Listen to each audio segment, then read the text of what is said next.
Calling ബെല്ലടിക്കുന്നത് കേട്ട് സംഗീത പോയി വാതിൽ തുറക്കാണ്. നോക്കുമ്പോൾ മുമ്പിൽ നിൽക്കുന്നത് ഭൂമിയാണ്. ആഹാ, ഭൂമി മോളോ, കയറി വാ. അല്ല, എന്താ പെട്ടിയൊക്കെ ആയിട്ട്? അപ്പോഴേക്കും ഭൂമി അകത്തേക്ക് വരുന്നുണ്ട്.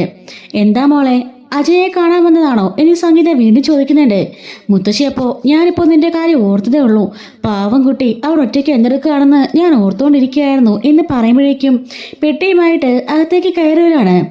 സത്യനാഥ് അപ്പോൾ ചോദിക്കുന്നുണ്ട്, എന്താ മോളെ ഇത് പെട്ടിയൊക്കെ ആയിട്ട് വന്നിരിക്കുന്നത് എന്ന് ചോദിക്കുന്നുണ്ട്. മുത്തശ്ശി ചോദിക്കുകയാണ്, എന്താ മോക്കോട് ഒറ്റയ്ക്ക് നിൽക്കാൻ പേടിയാണോ? അതുകൊണ്ടാണോ മോൾ ഇങ്ങോട്ടേക്ക് വന്നത്?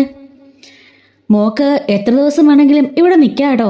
മോളുടെ അമ്മ ജയിലിലല്ലേ, അച്ഛനാണെങ്കിലോ മരിച്ചു പോയി. മോളെ എനിക്കെൻ്റെ കൊച്ചുമോളെപ്പോലെ തന്നെയാ, അതിനാണ് മോൾ വന്നത് എന്ന് ചോദിക്കുമ്പം സത്യനാഥ് പറയാണ്, അതെ, അമ്മ പറഞ്ഞത് ശരിയാ. മോൾക്ക് എത്ര ദിവസം വേണമെങ്കിലും ഇവിടെ നിൽക്കാട്ടോ. എന്താ മോളൊന്നും പറയാത്തത്? ഞാനിവിടെ കുറച്ച് ദിവസം നിൽക്കാനും വന്നതല്ല, ഇനി മുതൽ ഞാൻ ഇവിടെയാണ് നിൽക്കാൻ പോണത്. അപ്പോൾ മുത്തശ്ശി ചോദിക്കാണ്, മോള് പറഞ്ഞത് എന്താ മനസ്സിലായില്ല? ഇനി മുതൽ ഞാൻ എവിടെയാണ് നിൽക്കാൻ പോണേന്ന് ഈ സൗഭാഗ്യവർക്ക് എന്ന് ഭൂമി പറയുമ്പോഴേക്കും കല് തുള്ളിക്കൊണ്ട് ഭവാനി അങ്ങോട്ടേക്ക് വരുന്നുണ്ട്. അതിന് മാത്രം എന്താ അവകാശവാടി നിനക്കുള്ളത്? നീ എന്തിനാടി ഇങ്ങോട്ടേക്ക് വലിഞ്ഞു കയറി വന്നത്? ഇതെന്താ വലിയ സത്രമാണെന്ന് നീ കരുതിയോ? സൗഭാഗ്യപുരത്ത് താമസിക്കാൻ മാത്രം വളർന്നോടി നീ എന്ന് ചോദിക്കാണ്.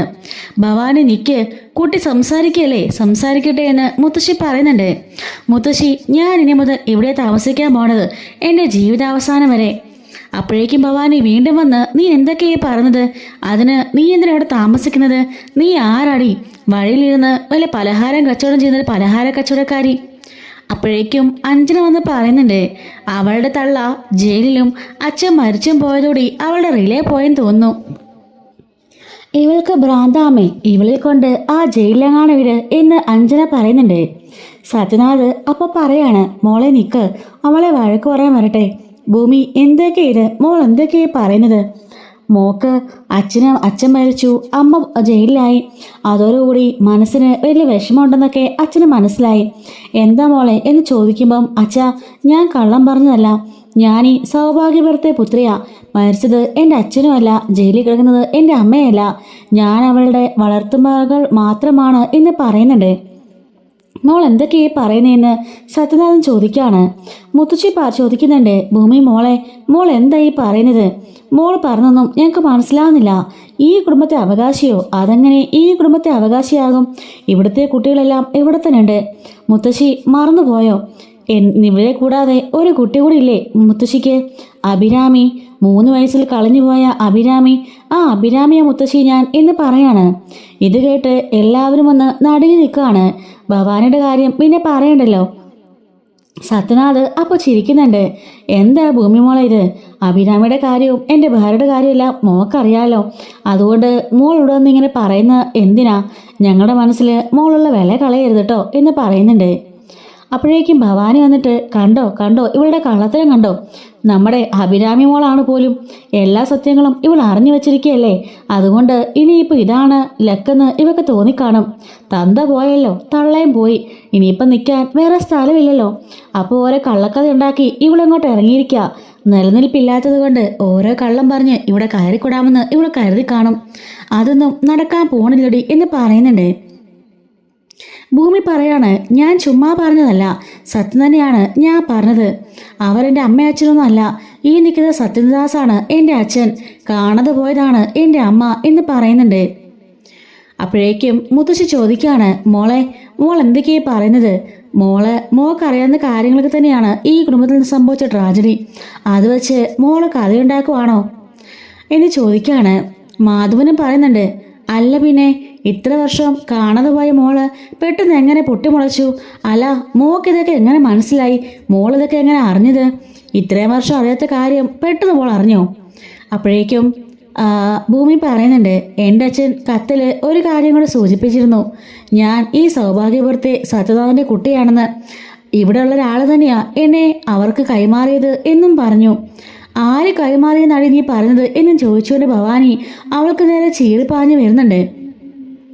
തൊട്ടുപോകുക തന്നെ എന്ന് ഭൂമി പറയാണ്. ഇവളെന്നെ അടിക്കാനുള്ള അവകാശം എൻ്റെ അച്ഛനും എൻ്റെ മുത്തശ്ശിക്കൊക്കെ മാത്രമേ ഉള്ളൂ, നിനക്കതില്ല എന്ന് പറയുന്നുണ്ട്. എന്നിട്ട് മുത്തശ്ശി പറയുന്നുണ്ട്, അതിനെന്തെങ്കിലും ഒരു തെളിവ് വേണ്ടേ മോളെ? തെളിവ് എൻ്റെ കയ്യിലുണ്ട് എന്നും പറഞ്ഞുകൊണ്ട് ആ മാലയെടുത്ത് മുത്തശ്ശിക്ക് നേരെ കാണിക്കാണ്. ആ മാല കണ്ടപ്പോൾ മുത്തശ്ശി കയ്യിലേക്ക് മേടിച്ചിട്ട് എൻ്റെ ഈശ്വര കണ്ടോ, ആ മാല കണ്ടോ എന്നും പറഞ്ഞുകൊണ്ട് എല്ലാവരെയും വിളിച്ച് കാണിക്കാണ്. ഭവാനി അത് കാണുമ്പം ഞെട്ടി വരച്ച് നിൽക്കുകയാണേ. ഭൂമിക്ക് വലിയ സന്തോഷമാകുന്നുണ്ട്. ദേ ആ മാല നമുക്ക് കുടുംബപരമായിട്ട് എല്ലാവരുടെയും കയ്യിലുള്ള ആ മാല എന്നും പറഞ്ഞുകൊണ്ട് മുത്തശ്ശി എല്ലാവരും വിളിച്ച് കാണിക്കുന്നുണ്ട്. അപ്പോഴേക്ക് അഞ്ജന പറയാണ്, മുത്തശ്ശി ഏത് കാലത്താ ഇതുപോലെ ഒരു ഫോട്ടോ എടുത്തുകൊണ്ട് കൊടുത്താലേ ഈ സൈസ് മാല ഉണ്ടാക്കി തരാന് ഈ ലോകത്ത് ഇഷ്ടം പോലെ പേരുണ്ട് മുത്തശ്ശി. ഒരു തട്ടാനയിൽ കൊണ്ട് കൊടുത്താൽ മതിയല്ലോ. അവരപ്പോൾ തന്നെ ഇതിനേക്കാൾ ഒറിജിനാലിറ്റിയിൽ മാല നിർമ്മിച്ചു തരും. ഇതൊക്കെ ഇവളുടെ കള്ളത്തരമാണ് എന്ന് പറയുന്നുണ്ട്. സത്യം പറയാണ്, എന്താ ഈ പറയുന്ന മോളെ, മോൾ എന്തിനാ ഇങ്ങനത്തെ കള്ളത്തരമൊക്കെ കാണിക്കുന്നത് എന്ന് ചോദിക്കുകയാണ്. എങ്കിൽ എല്ലാവർക്കും വേണ്ടി ഞാനൊരു തെളിവ് കൂടി കാണിക്കാം. ഈ തെളിവ് ഞാൻ ഉണ്ടാക്കിയതാണെന്ന് ആരും പറയില്ലല്ലോ. മുത്തശ്ശി ദേ നോക്ക് എന്ന് പറഞ്ഞുകൊണ്ട് അവളുടെ മുടി മാറ്റി പുറത്തെ ആ മറുക് കാണിക്കുകയാണ്. ദേ നോക്കട സത്യ, നമ്മുടെ അഭിരാമി മോക്കുണ്ടായിരുന്ന അതേ മറുക് എന്ന് പറയാണ്. ഇനിയെങ്കിലും മുത്തശ്ശി വിശ്വസിക്കുന്നുണ്ടോ എന്ന് ചോദിക്കുകയാണ് കേട്ടോ. അപ്പോഴേക്കും ഭവാനി എന്ന് വേർക്കാണ്. അഞ്ജനയ്ക്കും ഒട്ടും ഇഷ്ടപ്പെടുന്നില്ല. സത്യനാണെങ്കിലോ ഓടി വന്ന് മോളേന്നും പറഞ്ഞ് കെട്ടിപ്പിടിക്കുന്നുണ്ട്. എൻ്റെ വല്യച്ഛ, എത്രയോ പേർക്ക് ഇങ്ങനത്തെ മറുക് കാണും, ഇതെല്ലാം ഇവള് തയ്യാറാക്കി തന്നെയാ എന്ന് പറയാൻ കേട്ടോ. അപ്പോഴേക്കും ഭൂമിയാണെങ്കിലോ ഒരു കാര്യം കാണിക്കുന്നുണ്ട്. അവരുടെ അച്ഛനും അമ്മയും കൂടി എടുത്ത പഴയ ഫോട്ടോഗ്രാഫ്സ് ഒരു ആൽബമാണ് കേട്ടോ. അതിനകത്ത് അച്ഛൻ്റെയും അച്യുതൻ്റെയും അംബികയുടെയും കൂടെ ഇരിക്കുന്ന കുഞ്ഞ് അഭിരാമിയെ കാണിക്കാണ്. ദേ ഇതിന് ഡേറ്റൊക്കെ നോക്കിക്കോ, ഇതിനി കൊണ്ട് നിർമ്മിച്ചതാണെന്ന് നീ പറയോ? ദേ നീ തന്നെ ഇത് മൊത്തത്തിൽ നോക്കിക്കോ എന്നും പറഞ്ഞുകൊണ്ട് ആ ഫോട്ടോസ് എല്ലാം കാണിക്കാണ്. അഭിരാമിയെ കാണാതെ പോയത് സംഭവം മുതലുള്ള കുറേ ഫോട്ടോഗ്രാഫ്സ് കാണിക്കുന്നുണ്ട് കേട്ടോ. കണ്ടോ മുത്തശ്ശിക്ക് വിശ്വാസമായില്ലെങ്കിൽ മുത്തശ്ശി നോക്കിക്കോ എന്ന് പറയുന്നുണ്ട്. ദേ നമ്മുടെ അഭിരാമി മോള് എന്നും പറഞ്ഞുകൊണ്ട് മുത്തശ്ശിയാണെങ്കിലോ ആ ആൽബം എടുത്ത് നെഞ്ചോടെ ചേർക്കുന്നുണ്ട്. സത്യനും അത് വാങ്ങിച്ചു നോക്കാണ്. മോളെ, അപ്പോൾ അച്യുതൻ്റെയും അംബികയുടെയും കയ്യിലുണ്ടായിരുന്ന കുട്ടി അത് നീയാണോ? അതെ അച്ഛാ, അത് ഞാൻ തന്നെയാ. അതിൻ്റെ പിന്നിൽ വലിയൊരു കഥയുണ്ട് എന്ന് പറയുമ്പം ഇതാരാ മോളെ, എൻ്റെ മോൾ എങ്ങനെയാ അവരുടെ കയ്യിൽപ്പെട്ടത്? അച്യുതൻ നിന്ന് തട്ടിക്കൊണ്ടു പോയതാണോ എന്ന് ചോദിക്കുമ്പം അയ്യോ അല്ല, ഒരിക്കലുമല്ല. ആ പാവം പിടിച്ച് രണ്ടുപേരും എന്നെ പൊന്നുപോലെ നോക്കിയിട്ട് മാത്രമേ ഉള്ളൂ. അതിന് കാരണക്കാരി ഇവിടെ നിൽക്കുന്ന ഒരാൾ തന്നെയാണ് എന്ന് പറയുമ്പം ഇവിടെ നിൽക്കുന്ന ഒരാളോ, അതാരാണ് എന്ന് ചോദിക്കാണ്. ഉടനെ ഭൂമി നേരെ ഭവാനിക്കരിയിലേക്ക് ചെന്നിട്ട് ദേ ഇവളാണ് എല്ലാത്തിനും കാരണക്കാരി, ഈ ഭവാനി എന്ന് പറയുന്നുണ്ട്. ഭവാനിയോ എന്ന് മുത്തശ്ശി ചോദിക്കുമ്പം അതേ മുത്തശ്ശി, ഇവളാണ് എല്ലാത്തിനും കാരണക്കാരി. എൻ്റെ ചെറുപ്പത്തിലെ എനിക്ക് 3 വയസ്സുള്ള സമയത്ത് എൻ്റെ അച്ഛൻ അച്യുതൻ ഇവിടെ വന്നപ്പോൾ എന്നെ കയ്യിൽ കൊടുത്തിട്ട് എവിടെങ്കിലും കൊണ്ട് കൊന്നുകളയാൻ പറഞ്ഞതാ. ഏതെങ്കിലും ഒരു മലയുടെ മുകളിൽ നിന്ന് തള്ളിയിടാനാ ഇവര് പറഞ്ഞു വിട്ടത്. പക്ഷേ എൻ്റെ അച്ഛനും അമ്മയ്ക്കും കുറേ കാലം കൊണ്ട് കുട്ടികളില്ലായിരുന്നു. ആ സമയത്താ ഡ്രൈവറായിട്ട് എൻ്റെ അച്ഛൻ ഈ നാട്ടിലേക്ക് ജോലിക്ക് വന്നത്. ആ സമയം ഒരു കുഞ്ഞില്ലാതെ വിഷമിച്ച് കിടന്ന എൻ്റെ അച്ഛൻ്റെ കയ്യിലേക്ക് കിട്ടിയ നിധിയായിരുന്നു ഞാൻ. അങ്ങനെ എൻ്റെ അച്ഛനും അമ്മയും കൂടി എന്നെ പൊന്നുപോലെ വളർത്തി. കൊല്ലാൻ ഏൽപ്പിച്ച കുട്ടിയല്ലേ, കൊന്നു കാണുമെന്ന് ഇവരും വിചാരിച്ചു. അതുപോലെ തന്നെ എൻ്റെ അമ്മയുടെ തിരോധാനത്തിന് പിന്നിലും ഇവർ തന്നെയാണ് കാരണക്കാരി. എൻ്റെ അമ്മയും ഇതുപോലെ ഇവർ കൊന്നോന്ന് ആർക്കറിയാം എന്നും പറഞ്ഞുകൊണ്ട് മുത്തശ്ശിയെ കെട്ടിപ്പിടിച്ച് കരയുന്നുണ്ട്. ഭവാനി എന്ന് മുത്തശ്ശി ഉറക്കെ വിളിക്കുകയാണ്. സത്യമാണോടി ഞാനേ കേട്ടതെല്ലാം എന്ന് ചോദിക്കുമ്പം അത് പിന്നെ അമ്മേ എന്ന് വിളിക്കുമ്പോഴേക്കും ഒറ്റ അടിയാണ് കേട്ടോ കവളത്ത് നോക്കി കൊടുക്കുന്നുണ്ട്. ദ്രോഹി, ഇത്രയും കാലം ഈ കുടുംബത്തിൽ നിന്നിട്ട് ഇങ്ങനൊരു ചതി ചെയ്യാൻ നിനക്കങ്ങനെ മനസ്സ് വന്നിനി? 3 വയസ്സ് മാത്രം പ്രായമുള്ള ഈ പൊടിക്കുഞ്ഞിനെ കൊല്ലാൻ നിനക്കെങ്ങനെ മനസ്സ് വന്നു? നീയൊക്കെ ഒരു സ്ത്രീയാണോ? നിനക്ക് ഇല്ലേ അതുപോലൊരു പെൺകുഞ്ഞ്? അവളെ കൊല്ലാൻ നീ തയ്യാറാവോ? അവളെ ഭൂതം പൊന്നു കാക്കുന്ന പോലല്ലേ നീ നോക്കുന്നത്? അതുപോലെ തന്നെ ആയിരിക്കില്ലേ മറ്റുള്ളവർക്കും അവരുടെ കുട്ടികൾ? എന്നിട്ട് ഈ ചതി ചെയ്യാൻ നിനക്കങ്ങനെ മനസ്സ് വന്നു എന്നും ചോദിച്ചുകൊണ്ട് അവൾക്ക് നേരെ ചീറിപ്പായാണ്. അവിടുന്ന് എല്ലാവരും തന്നെ ഭവാനിയെ കുറ്റപ്പെടുത്തുന്നുണ്ട്. സത്യം ചോദിക്കാണ്. ഭവാനി, നിന്നോട് ഞാൻ എന്ത് ദ്രോഹമാണ് ചെയ്തത്? എൻ്റെ ജീവിതം ഇങ്ങനെ നശിക്കാൻ കാരണക്കാരി നീ ഒറ്റയെടുത്തിയാ. നീ എന്തിനാടി എന്നോട് ചതി ചെയ്തത്? എൻ്റെ മോളെ ഇത്രയും കാലം എന്നെ നകറ്റിയത് എന്തുകൊണ്ടാടി എന്ന് ചോദിക്കാണ്. അപ്പോഴേക്കും ഭവാനി അവിടെ കിടന്ന് അലറി പറയുന്നുണ്ട്. നീ കാരണമാടാ എൻ്റെ ഭർത്താവ് സാഗർ മരിച്ചത്. നീ മറന്നുപോയോ? അന്ന് വന്ന് ഞാനും സാഗറും നിന്റെ കാല് പിടിച്ച് കരഞ്ഞതല്ലേ രക്ഷിക്കാൻ പറഞ്ഞ്? അപ്പോൾ നിനക്ക് പറ്റില്ലായിരുന്നു. നിനക്ക് നിന്റെ ഡ്യൂട്ടി ആയിരുന്നു വലുത്. ആ ഷോക്കിലാ എൻ്റെ സഹാകർ മരിച്ചത്. അതിന് കാരണക്കാരൻ നീ ഒറ്റയൊരുത്തനാ. നീ നിന്റെ ജീവിതത്തിൽ ഒരിക്കലും സന്തോഷം ആഗ്രഹിക്കരുതെന്ന് ഞാൻ ആഗ്രഹിച്ചു. നിന്നെ കൊന്ന അതോടുകൂടി ആ ചാപ്റ്റർ അവസാനിക്കും. പക്ഷേ നിന്റെ ഭാര്യയും മകളും ഇല്ലാതായ വെന്ത് നേറി ഈ ജീവിതകാലം മുഴുവനും നീ ജീവിക്കും. എൻ്റെ മകൾക്ക് എൻ്റെ അച്ഛന് നഷ്ടപ്പെട്ടതുപോലെ നിനക്ക് നഷ്ടപ്പെടണം നിന്റെ ഭാര്യയും മക്കളെയെല്ലാം. അതുകൊണ്ട് തന്നെയാടാ ഞാൻ ചെയ്തത്.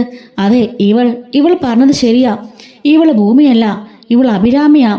ഇവളുടെ അമ്മയെ കൊന്നത് ഞാൻ തന്നെയാ.